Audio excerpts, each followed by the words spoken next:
Today, Insight Reads is sharing the book The Snowball, Warren Buffett and the Business of Life. This book is divided into 2 volumes and we'll cover it in 2 parts. In the first part, we'll introduce how Warren Buffett became the Oracle of Omaha. In the second part, we'll highlight Buffett's key wealth philosophies. Now, let's dive into the legendary life of Warren Buffett. Most people are familiar with Warren Buffett. He had a genius-like instinct for investing from a young age, became a millionaire by 32, founded the renowned investment group Berkshire Hathaway, and was consistently ranked among the world's richest in his 70s. In the US, he's often called the Oracle of Omaha, while in China, he's affectionately known as the stock god. No matter the country, Buffett is undeniably seen as a genius and a legend. But what's the secret behind Buffett's success? The Snowball is the first book to objectively tell the story of Buffett's growth from his perspective, showing that every genius's success involves extraordinary persistence and effort. The author, Alice Schroeder, was once a top analyst at the renowned investment bank Morgan Stanley. She met Buffett after writing a research report on Berkshire Hathaway and became his close friend. Impressed by her business acumen and straightforward writing style, Buffett authorized her to write his biography. During the writing process, Buffett provided Schroeder with ample interview opportunities and first-hand materials. In 2008, The Snowball, Warren Buffett and the Business of Life was officially published. As the first authorized biography of Buffett, the book received global attention and high praise from Buffett himself. Today, we will break down how Buffett became the stock god into 3 parts. First, the early years, the budding investment genius in Omaha.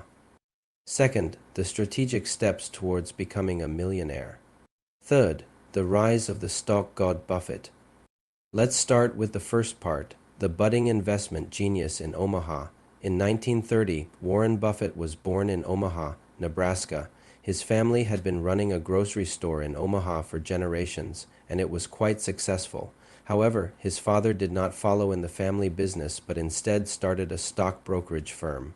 During the Great Depression in 1931, influenced by his father and family environment, Buffett was interested in making money from a young age. At 6, while most kids were playing around, Buffett made his first profit by selling chewing gum. Even though he only made 2 cents per pack, it was impressive for a 6-year-old. He later sold popcorn and used golf balls, but these ventures were small and didn't provide much business enlightenment. Buffett's true understanding of making money came from his paper route job. When he was 12, his father won a congressional election, and the family moved to Washington, D.C. Although Buffett struggled to adjust to his new school, he quickly found a job he loved, delivering newspapers for the Washington Post and Times-Herald. Buffett was diligent, working early mornings and late evenings, and he was strategic in his approach. For example, to ensure customers paid for their papers, he tipped elevator operators to notify him when people moved out.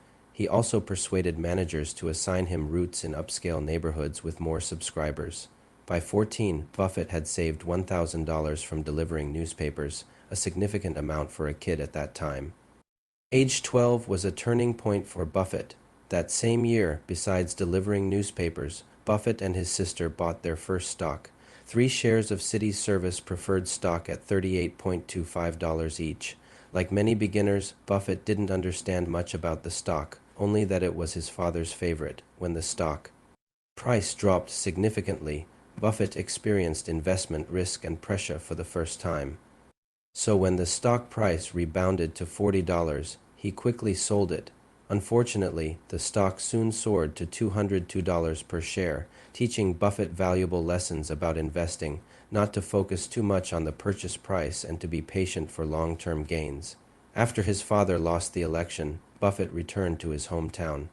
Back in Omaha, Buffett became a regional manager for the Lincoln Journal, overseeing over 50 paperboys, while continuing to explore the stock market. By the time he was 19, Buffett had developed a keen eye for investing and an independent judgment of the stock market. His favorite pastime was reading every book on stocks and investments in the library. While many books advocated selecting stocks based on models, Buffett preferred using reliable quantitative analysis. For example, after extensive financial analysis, Buffett bought shares in the car manufacturer Western Auto and sold them at the right time for a significant profit. That concludes the first part, the early years of Buffett's investment journey in Omaha. Now, let's move on to the second part, the strategic steps towards becoming a millionaire. In 1949, 19-year-old Warren Buffett graduated from the University of Nebraska-Lincoln. By then, he had already amassed considerable assets, including savings from buying a farm, renting it out, some stocks, and $10,000 in savings. This sum was quite substantial, equivalent to tens of thousands of dollars today. After graduation, Buffett didn't rush into business but chose to pursue a master's degree at Harvard Business School. He hoped to gain the necessary network and connections for his career. Confident in his stock knowledge, Buffett expected to excel in the interview. However, Harvard rejected him without giving him a chance to showcase his talent. Undeterred, Buffett immediately sought other options. Upon discovering that his idol, the famous Wall Street investor Benjamin Graham, was teaching at Columbia Business School, Buffett enthusiastically applied. His unique application impressed the admissions committee, and he was accepted. At Columbia, Buffett learned cutting-edge financial knowledge and investment principles and frequently interacted with Wall Street legends. Graduating with unprecedented A+ grades, Buffett sought a job at Graham's investment firm but faced multiple rejections. Eventually, after persistent efforts, Graham offered him a position. After 2 years at Graham's firm, 26-year-old Buffett returned to Omaha with $174,000 and started his own investment firm. Initially, his partners were family and friends, but as his investment returns grew, so did the number of partners. By 1961, Buffett's firm had 11 partnerships with a 46% return rate. In 1962, he merged all partnerships into the Buffett Partnership, Ltd., with total assets of $7.2 million, 13% of which belonged to Buffett. Thus, before turning 35, Buffett became a millionaire. How did Buffett achieve such rapid wealth growth? It's mainly due to his investment philosophy. Early in his career, Buffett followed his mentor Graham's cigar butt strategy.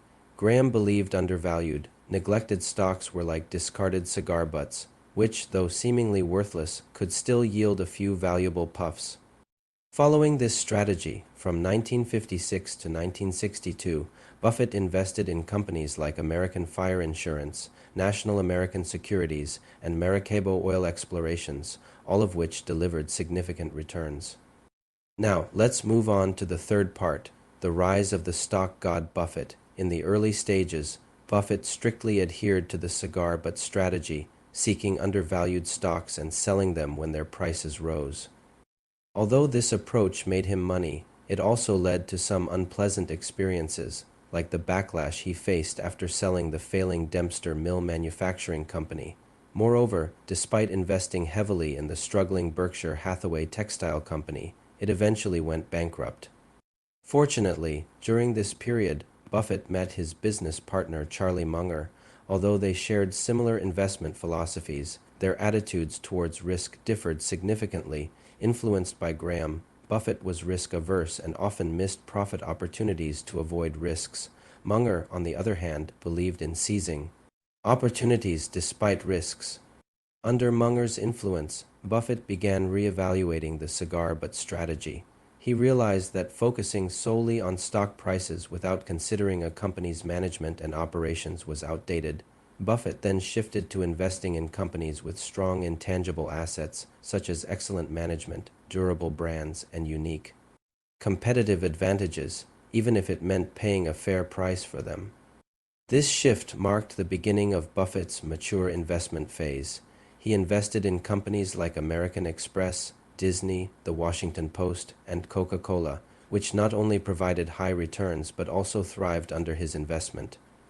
One notable investment was in American Express. In 1963, amid a business scandal, Buffett bought its shares, and by 1965, the stock price had soared to $70 per share due to the company's reputation and brand strength, yielding substantial profits for Buffett. This transition from the cigar butt strategy to Throughout this phase, Buffett consistently applied the principle of a margin of safety.